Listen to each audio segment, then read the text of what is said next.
Uh-oh, you guys, we have literally reached a tipping point. So due to the oceans warming up, this has triggered a massive coral reef bleaching, which apparently is a sign of distress, you guys. I have never heard or seen anything like this, you guys. Check this out, because this literally means we're in trouble. The temperatures of the world's oceans are quite literally off the charts. That orange line, that is last year's reading. The red line at the very top, that's this year's temperature readings. One of the most severe consequences of these warming falls on the world's coral reefs, which nearly a quarter of all ocean species rely on. According to NOAA, the National Oceanic and Atmospheric Administration, scientists issued a warning due to record-breaking temperatures in 2023, which accelerated the speed of the second largest mass bleaching event across the Atlantic, Pacific, and Indian Oceans.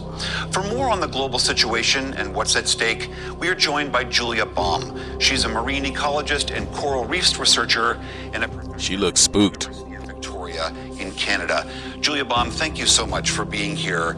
So NOAA just issued this report showing this widespread bleaching, which is a sign of distress in corals. We have seen reports over the years of declining health in corals. So how do you put what's happening now in the context of what we've seen before? What we're seeing now is the fourth global coral bleaching event, as you said, and it's alarming and likely catastrophic. And what's particularly alarming about it is that in the past, these bleaching events occurred, a sufficient amount of time apart that coral reefs had a sufficient time to recover in between them. But now we're seeing these global coral bleaching events occur two within the past decade. So there was a mega event during the 2015-2016 El Nino that devastated coral reefs right around the world, including mass bleaching and mortality on the Great Barrier Reef and in many, many other locations. And coral reefs take many years to recover. So 10, 20, 30, 40 years to recover. So now to see another bleaching event that is very, very intense and widespread happening just 8 years later is extremely worrying. So I mentioned briefly corals' importance in the ocean ecosystem. I mean, we love them because they're not just what we see in Jacques Cousteau and David Attenborough documentaries. They are that, but there are also many other things. Can you sort of remind us of their importance? Absolutely. So I'm a marine ecologist, so of course I think about all of the wildlife that lives on coral reefs, and you already mentioned that a quarter of the world's diversity, different species of animals in the ocean live on coral reefs, which is completely astounding when you think about the fact that coral reefs cover less than 0.1% of the surface area of the world's oceans. But coral reefs are also extraordinarily important to people. So they are worth hundreds of billions of dollars every year. And that's through things like tourism, recreation, all of the coastal protection that they provide. So when we risk losing a huge proportion of the world's coral reefs, we're actually at risk of losing all sorts of other things that are vitally important to many, many people around the planet, especially those who live really close to coral reefs and rely upon them for either their sustenance or their livelihoods.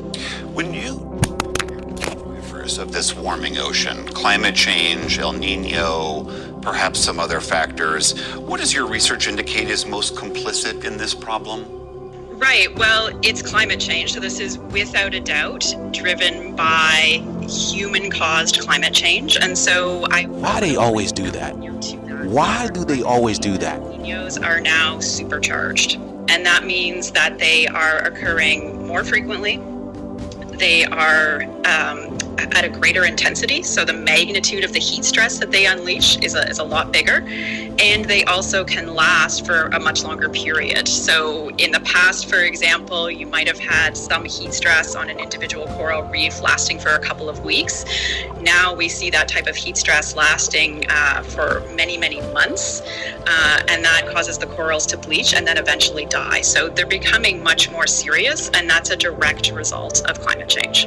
We have seen over the past year all of these efforts to try to preserve the corals, pull them out of warmer oceans and store them in cooler tanks on land, sometimes cryopreserve these corals. corals.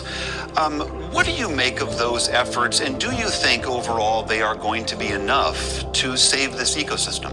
I think it's a tragedy that we are pushing to, coral reefs and coral reef researchers to that absolute extreme. That's a triage type of response, and it's a last ditch response. Maybe it will make a little bit of a difference in some areas where it's being implemented, but it's not a solution that is going to save the world's coral reefs, and it's undoubtedly the only thing that is going to save the world's coral reefs at this point is a rapid reduction in greenhouse gas emissions. That is absolutely certain.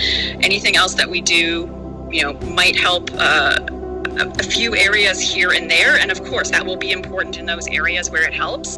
But if we are going to ensure that the world's coral reefs are still in existence in the coming decades, we have to rapidly mitigate climate change. So it sounds like she's gatekeeping information. You can tell by her body language. Literally, she was uncomfortable talking. You know what I'm saying? And all these people do is lie anyways, because the news media is not talking about the severity of the weather right now. I've been showing y'all what's going on with the weather, and they're not talking about anything like this. But they're telling you the coral reef is in trouble, which literally, that's what land is, honestly. Like the coral reef is all under the land. It's all on water. We're literally sitting on coral reef, so this is literally big trouble. If you think about it, every continent is literally an island. You know what I'm saying? So here they are giving you the bad news, and they deflect it, and they say that you are the problem, climate change, and it's driven by human. Y'all see that? Instead of telling us the truth that changes happen every 25,000 years, they are blaming it on people. Y'all see how we can't trust these people?